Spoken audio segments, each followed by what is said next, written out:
Meus amigos, hoje nós estamos aqui no Parque das Ruínas, Rio de Janeiro, um lugar lindíssimo, gratuito, que você deveria visitar, que fica na região central do Rio de Janeiro, no Morro de Santa Teresa, tomando um café que hoje está mais caro nos Estados Unidos. Aliás, depois do dia 1º de agosto, provavelmente vai ficar muito mais caro nos Estados Unidos. E o nosso vídeo de hoje vai te ajudar a entender como funciona a lei da reciprocidade e também como o governo brasileiro pode utilizá-la da maneira mais inteligente para responder às tarifas do governo americano sem causar praticamente nenhum problema inflacionário na economia brasileira. A relação comercial entre Brasil e Estados Unidos ela tem uma história de 200 anos. E para que possamos entender por que o Brasil pode ser obrigado a utilizar os recursos legislativos da lei da reciprocidade, você precisa ficar por dentro de alguns dados e alguns números sobre a relação mais recente do comércio entre o gigante do norte e o gigante do sul. Bom, a primeira informação de qualidade que você precisa saber em toda essa confusão é que desde 2009 o Brasil acumula um déficit de 90 bilhões na relação comercial com os Estados Unidos. Déficit. Além disso, o Brasil é o terceiro maior superávit mundial dos Estados Unidos em se falando em relações de comércio exterior. Isso são dados da Comex, que são reconhecidos pelo Departamento de Comércio Exterior dos Estados Unidos. A segunda informação que você precisa saber é que a pauta exportadora dos Estados Unidos, comparada com a pauta exportadora do Brasil, ela é bem diferente, né? Enquanto a maioria dos produtos brasileiros são commodities baratas, como café, carne, frutas, pescados, com exceção da Embraer, a maioria dos produtos que são exportados para os Estados Unidos, né, são commodities de baixo valor agregado.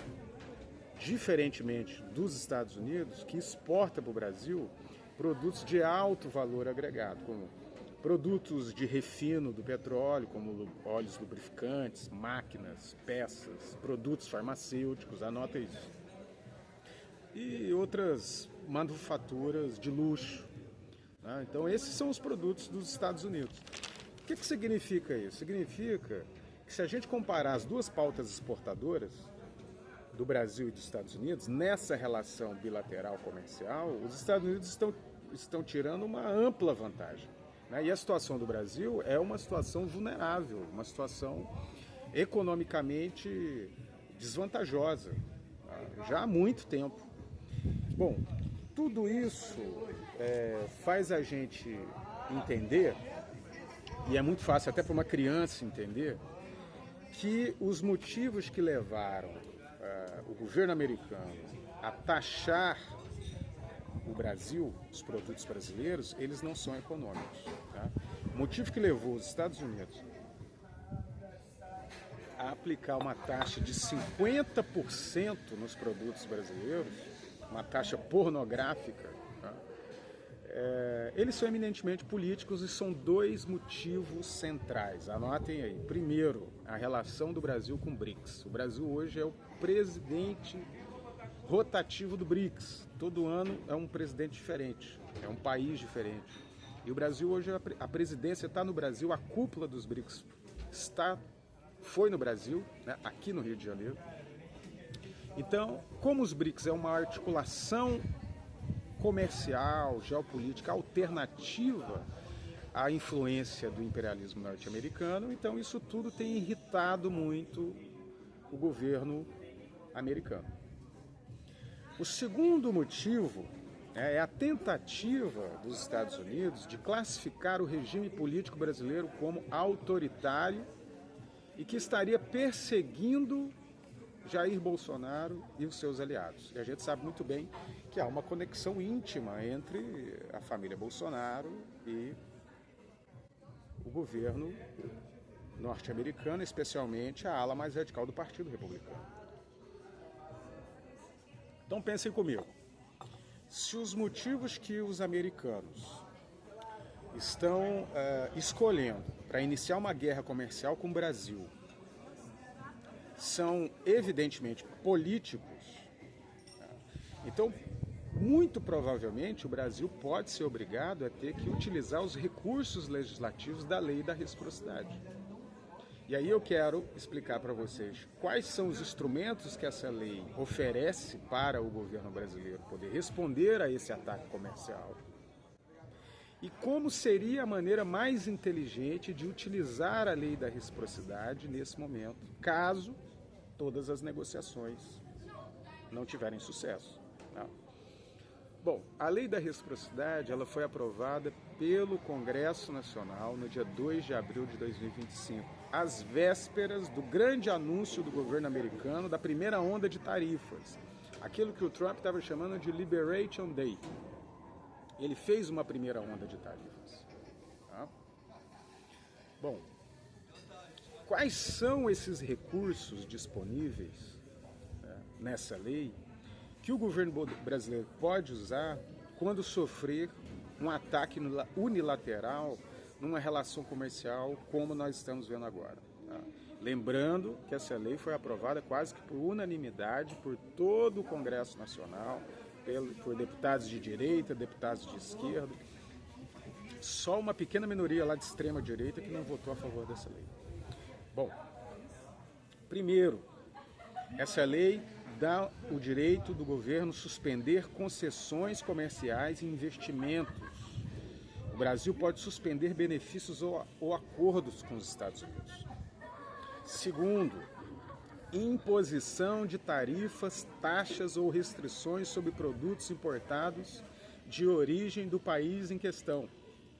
O Brasil pode tarifar e taxar, respondendo à taxação de 50% dos Estados Unidos. Terceiro, suspensão de obrigações relativas a direitos de propriedade intelectual, ou seja, quebra de patentes, que também é um recurso poderoso. Então, esses são os três pilares da lei de reciprocidade. Agora, como é que a gente pode usar esses instrumentos de forma seletiva, inteligente e que gere o menos prejuízo possível, né, na economia brasileira? Porque é o seguinte, se você taxa de forma indiscriminada, você pode aumentar o valor de produtos que são essenciais para a indústria brasileira e assim aumentar a inflação no país. Então você não pode usar a lei sem usar a inteligência nesse momento. Tá? Então quais seriam então as medidas inteligentes de curto prazo e de médio e longo prazo que o Brasil deveria tomar para responder a essa guerra comercial, caso todas as tentativas de negociação foram frustradas? Tá?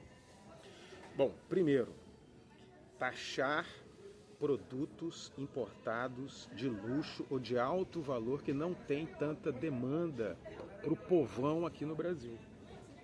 Tem muitos produtos manufaturados que são importados dos Estados Unidos, que têm alto valor e que, se o Brasil taxar, não vai gerar um problema para a maioria da população brasileira, porque a maioria da população brasileira não tem acesso a esses produtos, não consegue comprar esses produtos. E para quem é rico isso não tem a menor diferença. Então o Brasil ia aumentar a sua arrecadação, taxando esses produtos de luxo, construindo inclusive um fundo que pode beneficiar os setores que momentaneamente estão sendo atingidos, né, pela taxação norte-americana. Então, que produtos são esses? Nós estamos falando de cosméticos de luxo, de perfumes, de calçados, de roupas de luxo, né, de bebidas, acessórios de esporte, da indústria cultural, tá? Tudo que for de acesso para gente muito rica.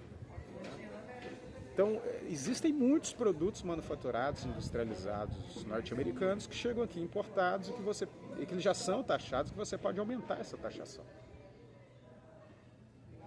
Bom, essa é a primeira medida que eu acho que o Brasil deveria tomar caso as negociações não avançarem, né? Segundo, quebra de patentes, principalmente de produtos farmacêuticos. Os Estados Unidos exportam para o Brasil produtos industrializados farmacêuticos. A indústria farmacêutica nos Estados Unidos é muito presente aqui no Brasil. E esses produtos são utilizados, inclusive, muitos deles pelo SUS. Então, se o Brasil quebrar as patentes e a lei de reciprocidade dar esse instrumento para o Brasil, ele pode, além de baratear a produção desse tipo de medicamento para utilização, inclusive no SUS, ele acaba apoiando a indústria nacional. Né? Não é uma medida inteligente? O que você acha? Escreve aí nos comentários. Eu acho essa medida sensacional. Bom, essas são uma das medidas de curto prazo. Mas existem medidas de médio e longo prazo que elas precisam também ser tomadas. A primeira é a expansão e diversificação do comércio exterior brasileiro, tanto para exportação como para importação. O Brasil não pode ter as suas exportações e as suas importações dependentes de um único país ou de poucos países. Então, isso é uma medida de médio e longo prazo que o Brasil precisa tomar urgentemente. Fazer um processo de prospecção para expandir e diversificar o seu comércio exterior. Isso vai fazer com que o Brasil fique menos refém de qualquer agressão comercial vinda dos Estados Unidos. Isso já tem sido feito com a relação com os BRICS, mas ela pode, inclusive, ser expandida. Bom, a segunda medida é o fomento, o aumento do fomento, a intensificação dos investimentos na produção nacional, na indústria nacional e na inovação, como, por exemplo, a Embraer.